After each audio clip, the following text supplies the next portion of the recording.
বনি ইসরায়েলের 3 লোক সফরে বেরিয়েছে, মরুভূমির সফর, মাঝখানে তুফান। কই যাবে, কই বাঁচবে, দৌড়াদৌড়ি শুরু। দৌড়াতে দৌড়াতে এক পাহাড়ের গুহার ভেতরে আশ্রয় নিয়েছে। গুহা চিনেন তো? পাহাড়ের গুহা। আশ্রয় নেয়ার সাথে সাথেই বৃষ্টির পানির ঝাপটায় পাহাড়ের উপর থেকে বিশাল এক পাথর খণ্ড এসে পাহাড়ের গুহার মুখটা বন্ধ করে দিয়েছে। বন্ধ, অন্ধকার। এরা পড়ছে বিপদে। হায় হায়, বাঁচার জন্য ঢুকলাম, এখন দিই মরণ। ঢুকছিল কি জন্য? এখন মরণ। বিশাল পাথরের খণ্ড এসে গুহার রাস্তাটা বন্ধ করে দিয়েছে। 3 জন গায়ে যত শক্তি ছিল ধাক্কায়ও পাথর সরাইতে পারে না। হায় হায়, অক্সিজেন ভিতরে যা আছে আধা ঘন্টা শেষ হয়ে যাবে। কি করে বাঁচবো? বাঁচার উপায় নাই। চিল্লা ফাল্লা শুরু হয়ে গেল, কান্নাকাটি শুরু।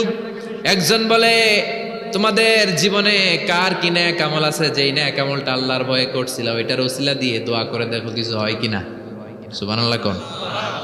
এটাই উপায়। একজন হাঁটু গেড়ে চোখের পানি ছাড়া শুরু করছে আর দোয়া শুরু করছে, আল্লাহ আল্লাহুম্মা কানাত লি আবাওয়ান শাইখান কাবীরা।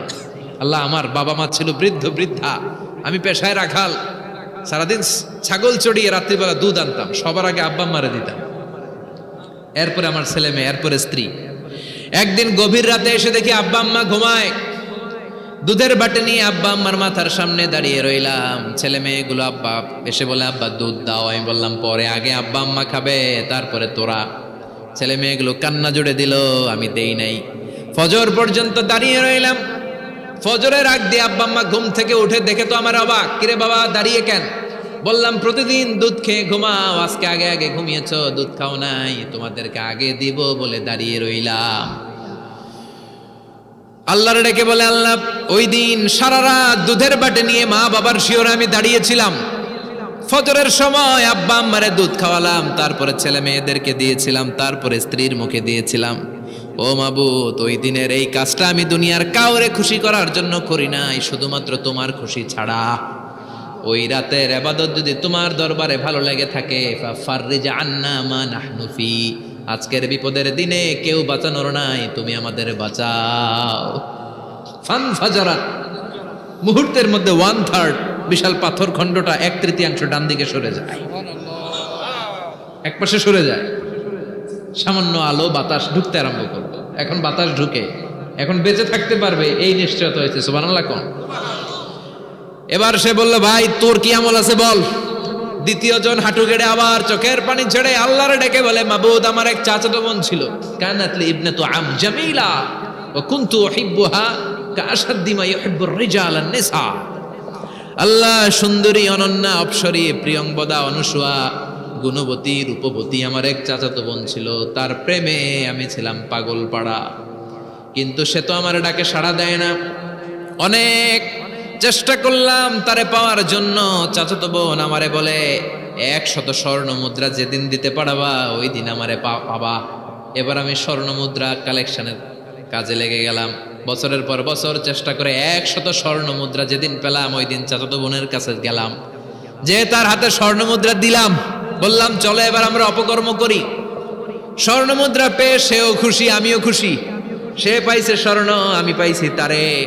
গোপন একটা রুমের ভেতরে ঢুকলাম, দুজনে জামা কাপড় খুলে ফেললাম, নেকেড হয়ে পাপ কাজ শুরু করব। ইন দা মিন টাইম আমার চাচাতো বোন আমারে বলে, ও আমার চাচাতো ভাই, আমারে তুই আমার সতীত্ব তুই নষ্ট করে দিস না, ইত্তাকিল্লাহ, আমার সম্ভ্রম তুই শেষ করে দিস না, ইত্তাকিল্লাহ, আল্লাহরে ভয় কর। আল্লাহ, ওই মুহূর্তে ফিরে আসা কঠিন কঠিন, কিন্তু ইত্তাকিল্লাহ, আল্লাহরে ভয় করে, এই শব্দটা যখন শুনলাম আমার ভিতরটা কেঁপে উঠেছে। আমি মুহূর্তে তোমার ভয়ে জামা পড়ে ওই রুম থেকে চিৎকার মেরে বেরিয়ে গিয়েছে। আল্লাহ, সেদিন আমি পাপ কাজ করি নাই, সেদিন আমি মনের খায়েশ মিটাই নাই, তোমার ভয়ে সেদিন আমি দৌড়ে পালিয়েছি। ওই দিনের ইবাদতটা, আমলটা যদি তোমার কাছে ভালো লেগে থাকে, ফাফাররিজ আন্না ফিমা নাহনু ফি, আজকে যেই বিপদে আছি তুমি বাঁচাও। বলার সাথে সাথে 2/3 2/3 পাথরের খণ্ডটা আরো ডান দিকে সরে যায়। সুবহানাল্লাহ পড়েন। এবার আরো বড় ফাঁকা হয়েছে। এবার তারা বেরোতে চেষ্টা করলো, দেখে মাথা বেরোয়, শরীর বেরোয় না, হাত বেরোয়, পিঠ বেরোয় না, পা বের হয়, দেহ বেরোয় না, আরো ছুটতে হবে। এবার বাকি আছে কয়জন? একজন। সে দোয়া করতে শুরু করলো, আল্লাহ ইস্তাজারতু উজারাক, আমি ব্যবসায়ী ছিলাম, অনেক শ্রমিক ভাড়া করে একদিন একটা কাজ করালাম, সব শ্রমিকের টাকা দিয়ে দিলাম। এক শ্রমিক টাকা না নিয়ে ভাগলপুর কই যে গেছে নিজেও জানি না, ওর টাকা আমার কাছে রয়ে গেল। এই শ্রমিককে আর টাকাটা বুঝাই দিতে পারি নাই। এই টাকা দিয়ে আমি কয়েকটা ছাগল কিনলাম, এই ছাগলগুলো বাচ্চা দিল, ওগুলো বাচ্চা দিল, ওগুলো বাচ্চা দিল, দিতে দিতে বিশাল ছাগলের ডেইরি ফার্ম করে ফেললাম তার ওই টাকা দিয়ে। এক যুগ 12 বছর পরে সে এসে বলে আমার টাকা ফিরায় দাও। আমি বললাম এই যে ছাগলের ডেইরি ফার্ম পুরোটাই তোমার। সে বলে আতাস্তা জি মিন্নি, আমার সাথে ঠাট্টা করো? আমি পাই সামান্য কয়টা টাকা, এক যুগ আগে যেই টাকা পাইতাম ওইটা দিলেই চলবে।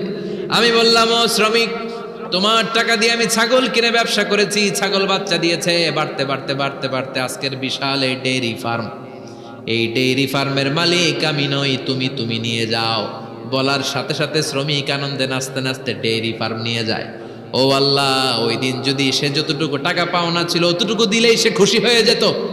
শুধু তোমার খুশির জন্য পুরো ডেইরি ফার্ম আমি তারে দিয়ে দিয়েছিলাম। আল্লাহু আকবার। আল্লাহ, আজকের এই বিপদের দিনে আমার সেদিনের আমলটা যদি তোমার কাছে ভালো লাগে তুমি বাঁচাও। বলতে দেরি, মুহূর্তের মধ্যে বিশাল প্রকাণ্ড পাথর খণ্ডটা অন্যদিকে দৌড়ে চলে যায়। পাহাড়ের গুহা ওপেন, পাথর খণ্ড নাই। আল্লাহর শুকরিয়া আর তাকবীর দিতে দিতে 3 জন বের হয়ে যায়। সুবহানাল্লাহ পড়েন। সহিহ বুখারীর বর্ণনা, সহিহ হাদিস। নিজের এমন কোন নেক আমল যদি থাকে যে আমলটা শুধু আল্লাহর জন্য করেছিলাম, ওই নেক আমলের ওসিলা দিয়ে দোয়া করলে দোয়া কবুল করবে কে? করতে রাজি আছেন তো? এরকম অনেক শুনবেন ক্যান্সারে আক্রান্ত, দুরারোগ্য ব্যাধি, বাংলাদেশের চিকিৎসা শেষ, ইন্ডিয়া গেছে, কয় বাঁচবো 3 মাস। কয় মাস? এরপরে 7 বছর বাইসা ছিল। কেমনে বাঁচলো? কেমনে? দোয়া। দোয়ার পাওয়ার আছে না নাই? তবে দোয়াটা দোয়ার মতো হতে হবে। সিনসিয়ার দোয়া ইজ লাইক এ মিসাইল। একনিষ্ঠ দোয়া এটা মিসাইলের মতো। মিসাইল হামলা করলে ইঞ্চি ইঞ্চি যেখানে মিসাইল বোমাটা পড়ার কথা ঠিক ওখানে পড়বে। ড্রোন হামলা করলে ঠিক ওখানে, ব্যালিস্টিক ক্ষেপণাস্ত্র নিক্ষেপ করলে লক্ষ্য বস্তু যেমনি ভিত করে, তেমনি দোয়ার মতো দোয়া করলে মুহূর্তেই দোয়া কবুল হয়ে যায়। আমরা দোয়ার মতো দোয়া করতে জানি না, কেমন করে দোয়া করতে হয় আমাদের জানা নাই, এজন্য দোয়াও কবুল হয় না। চিল্লায় এখন ঠিক কিনা?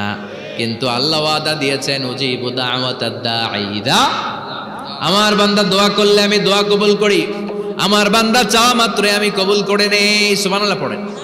যত দোয়া আপনি করেছেন সব কবুল, সব, অল অফ ইউর দোয়াজ আর অ্যাকসেপ্টেড, সব কবুল হয়েছে আল্লাহর কসম।